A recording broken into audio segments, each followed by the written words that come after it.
Surajpur Kandi 25। Hello. सत्ताईस जी। हाँ 27 जी। Number 604 पे। कौन पवन दास जी बोल रहे हैं? और ये वही है नहीं, दर्शन दास मध्य प्रदेश से। हाँ जी। दर्शन दास बोल रहे हैं मध्य प्रदेश से। मतलब पवन दास के।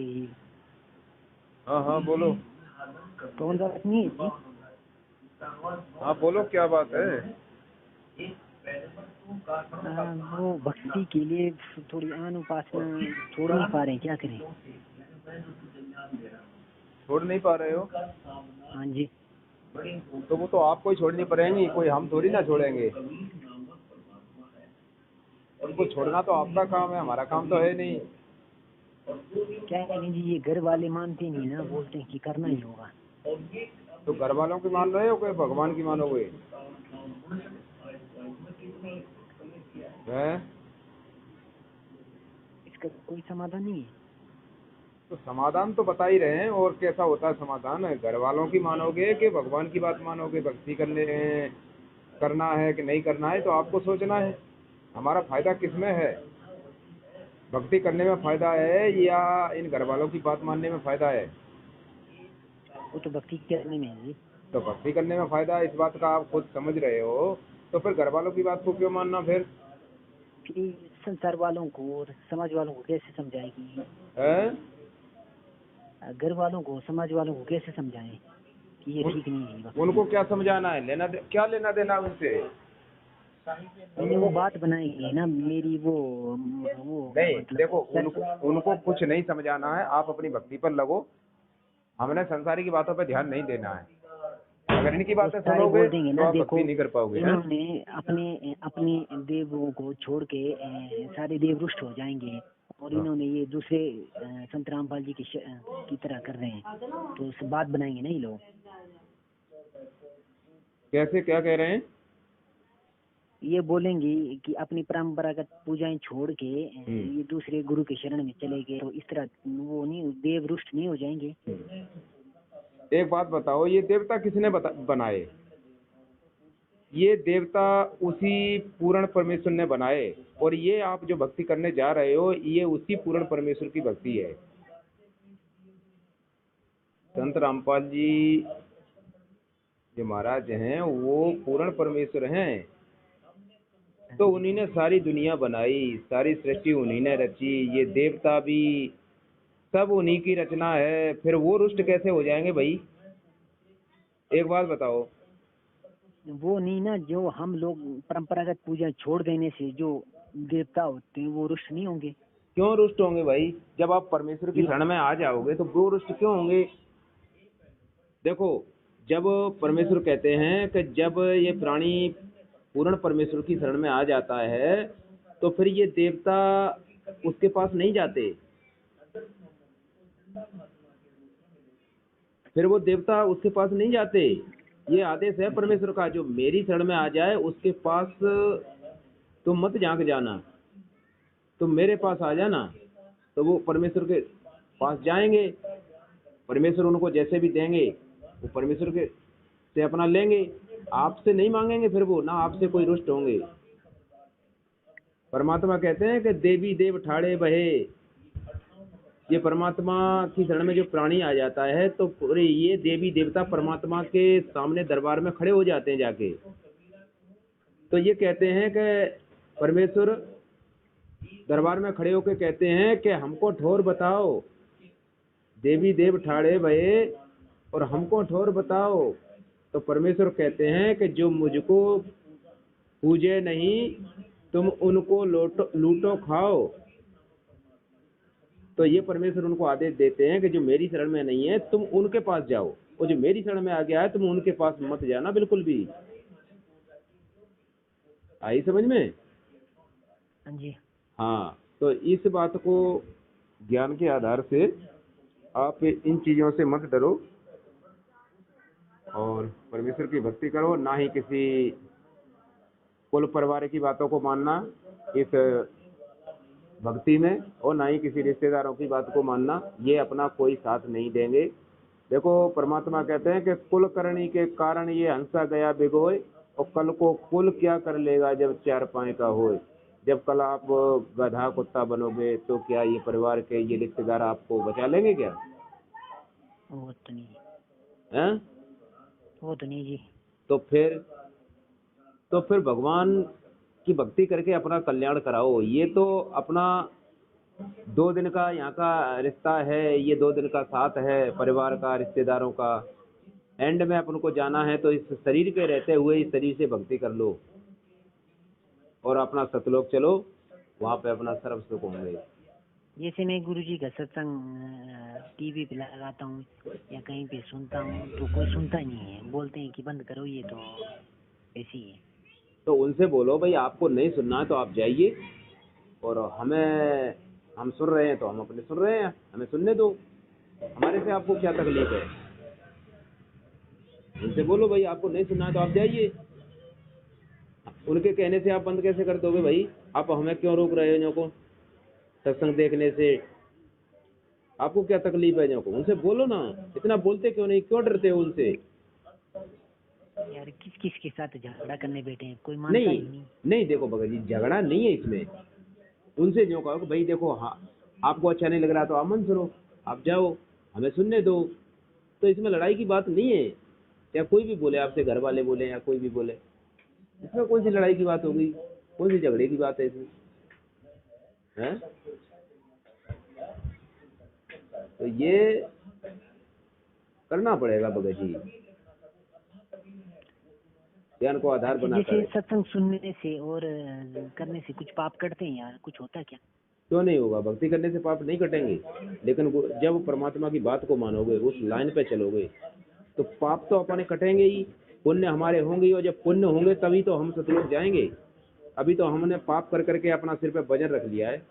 जब भक्ति करेंगे तो हमारे पुण्य खत्म होंगे, पुण्यों का नाश होगा, पापों का नाश होगा, और पुण्य हमारे बढ़ेंगे। हमें कैसे पता चले कि हमारे पाप कट रहे हैं, कुछ पता लगता है? आपको पता चलने की कोई जरूरत नहीं है, परमात्मा ने जो बता दिया है आप करते रहो, आपको पता चल जाएगा एंड में जाके। लेकिन परमात्मा जो बताएं, हमने कोई भी पाप का काम नहीं करना है, गलत काम नहीं करना है। गलत काम करना ही पाप होता है भाई। गलत काम करेंगे तो हमारे पाप बनेंगे। हम समझदार हैं तो हम गलत काम कोई भी नहीं करेंगे बिल्कुल भी, और हम अच्छे अच्छे काम ही करेंगे। गुरुदेव जो बताएंगे वही काम करेंगे, पुण्य के काम करेंगे तो हमारा पुण्य बनेगा ना अच्छे काम से। ये तो स्पष्ट दिखाई देता है सामने कि पाप कैसे होंगे, पुण्य कैसे होंगे। तो आप देख लो पुण्य कैसे बनेंगे। यदि अच्छा काम करोगे, नेक नीति से रहोगे तो आपके पुण्य बनेंगे। अगर गलत काम करोगे गलत तरीके से तो वो पाप बनेंगे आपके। आप यहीं पे आपको दिखाई देने लग जाएगा कि पाप पुण्य क्या होते हैं। तो जब आप पाप करोगे ही नहीं तो आप समझ लेना कि हमारे पाप हम कर ही नहीं रहे, जानबूझ के कुछ भी नहीं कर रहे, पुण्य का काम कर रहे हैं, तो आपके तो पुण्य बढ़ रहे हैं, आपके सामने हैं वो तो। वैसे तो मैं पहले से मांस मदिरा तंबाकू ये तो बस ये है, और भी जो भी है अपना नेक रीत से अपना काम धंधा करो पेट के लिए, और अपना भक्ति करो तो आपके पुण्य बनेंगे। भक्ति करने के बाद तो आगे थोड़ा ये आन उपासना करता हूँ ना, ये छूटती नहीं। नहीं, ये तो सब छोड़नी होगी बिल्कुल। केवल एक परमेश्वर की भक्ति करनी होगी, ये आदेश है परमेश्वर का। ये जो पूजा है परंपरागत, उनको कुछ नहीं करना। जो गुरुदेव का आदेश है, अपना गुरुदेव का दरबार लगाओ घर में, सुबह शाम ज्योति जलाओ। उनकी दरबार कहाँ लगाने देते नहीं कोई भी, बोलते उनकी नियम मर्यादा रखो और अपना आरती वगैरह करो जब तक गुरुदेव नहीं आ जाते हैं। और जब तक गुरुदेव आ जाएं, और आने के बाद बस उनके पास जाके अपना उपदेश लेना फिर, क्योंकि अभी वो जेल में है तो अभी तो उपदेश तो आपको मिलेगा नहीं। दरबार कोई नहीं लगाता, पहले मैंने जोत जलाई थी, बोलते कि बंद कर दो, ये सही है। तो उनसे देखो आराम से कहो कि आपको क्या तकलीफ है भाई, हमने ज्ञान समझा है तो हम अपने आत्म कल्याण के लिए अपना भक्ति कर रहे हैं। हमने उनका ज्ञान अच्छा लगा और ज्ञान आधार से तो अपना उनकी हम भक्ति कर रहे हैं, संत रामपाल जी महाराज की। तो आपको क्या तकलीफ है? आपको नहीं अच्छा लगता तो आप मत करो। घर का कोई भी हो उनसे बोलो, आपके भाई माँ बाप कोई भी हो जो भी बोलते हैं वो, उनसे बोलो। कोई सुनता नहीं है। तो नहीं सुने तो आप हमारे को क्यों छेड़ते हो? आप मत सुनो, हमारी मत सुनो, हमारी मत मानो जो को, हम जो कर रहे हैं, लेकिन हमें मत छेड़ो उस बात के लिए, उस काम के लिए। आपको क्यों तकलीफ होता है? उनसे बोलो, आप करते रहो, फिर भी आप करो, अपने आप ही कहना छोड़ देंगे, लेकिन आपको जवाब तो थोड़ा देना पड़ेगा, उनको कहना सुनना तो पड़ेगी, है कि नहीं? अच्छा गुरुजी जेल से बाहर कब आएंगे? देखो वो मर्जी है, परमेश्वर की मर्जी है, आ जाएंगे। 7-8 साल हो गई देखो भगत जी, और अब थोड़ा बहुत समय और है। आगे आगे इतना मतलब भयंकर समय की ये संभावनाएं हो रही हैं, बन रही हैं, आगे विपत्ति आने वाली है। कौन बचाएगा? परमेश्वर की भक्ति करेंगे तो वही बचाएंगे, कोई नहीं बचाएगा, रक्षा करेगा यहाँ पे। फिर तो उस प्राणी का कर्म संस्कार ही मिलेगा और कुछ नहीं मिलेगा फिर।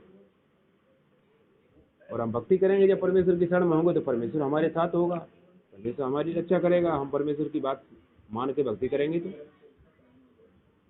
मैं तो फिर बुरी तरह से फंसा हूँ, क्या करें? नहीं तो ये तो आपको सोच विचार के भक्ति पे तो लगना ही पड़ेगा, चाहे आज सोच लो चाहे कल सोच लो, भक्ति पे तो लगना ही पड़ेगा। नहीं लगोगे तो आपके कर्म संस्कार आपके सामने होंगे।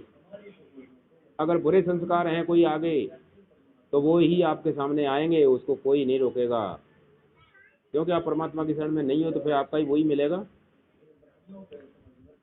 अभी तो मैं अगर वो क्या बोलते हैं आरती करूँ सुबह शाम की दिन की, हाँ, तो उससे कुछ लाभ होंगे? अरे लाभ तो सारे ही होंगे। परमात्मा लाभ ही तो देने के लिए भक्ति करते हैं, और किसके लिए करते हैं? अपने आत्म कल्याण के लिए। और यहाँ रहते हुए अपन को जो जो अपने सामने जो भी समस्याएं होंगी वो परमेश्वर अपने आप देखेगा। आप तो अपनी भक्ति पे लगिए, अपने आत्म कल्याण के उद्देश्य से भक्ति पे लगिए। आजकल तो मैं सुनता रहता हूँ ना जी, वो करता रहता हूँ आरती, तो जिस दिन वो अनुपासना आएगी उस टाइम थोड़ा डर रहा हूँ कि क्या करें उस टाइम। नहीं, कुछ नहीं करना। जब आपको इतना बता दिया तो उससे क्या डर रहे हो फिर? जब ज्ञान आपको परमेश्वर का सामने सब कुछ बता दिया, फिर आप क्यों चिंता कर रहे हैं, क्यों डर रहे हो उनसे?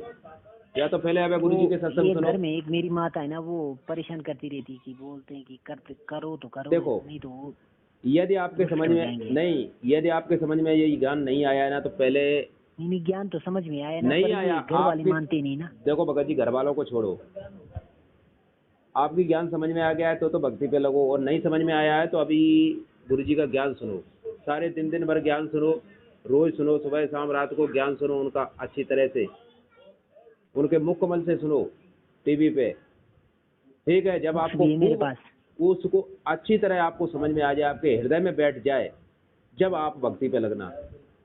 अभी आपने ज्ञान नहीं सुना, आपके हृदय में अभी ज्ञान छिदा नहीं है ये। और ऐसे यदि डरते डरते भक्ति पे लगोगे तो भक्ति नहीं हो पाएगी, ना ही भक्ति आपकी चलेगी।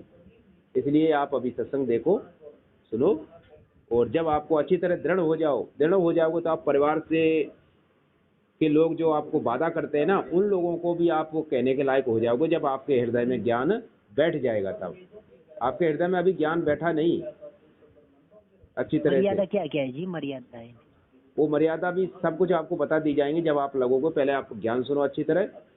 अभी आप कच्चे हो, अभी आप भक्ति पे लग भी जाओगे तो आप नहीं कर पाओगे, क्योंकि आपकी स्थिति ऐसी लग रही है। आप गुरु जी का ज्ञान सुनो डेली, और जब आपको अच्छी तरह जच जाए फिर बता देना, फिर आपको बता देंगे क्या क्या मर्यादाएं हैं क्या नहीं है। मर्यादाएं भी आप सत्संग सुनोगे तो उसमें भी गुरु जी के मुख से भी आपको मर्यादाएं वहाँ भी आपको मिल जाएंगी सुनने को, और आप देखते रहो, सुन लो उनको। अच्छा, जो ज्ञान गंगा बुक्स में लिखी हुई है ना मर्यादाएं? हाँ, वो देख लो, और सत्संग सुनोगे उसमें उसके अलावा भी और भी मर्यादा मिलेंगी आपको सत्संग में। सत्संग तो मैं सुनता रहता हूँ डेली। नहीं, सुनते रहते हो, सुना है ठीक है, लेकिन अभी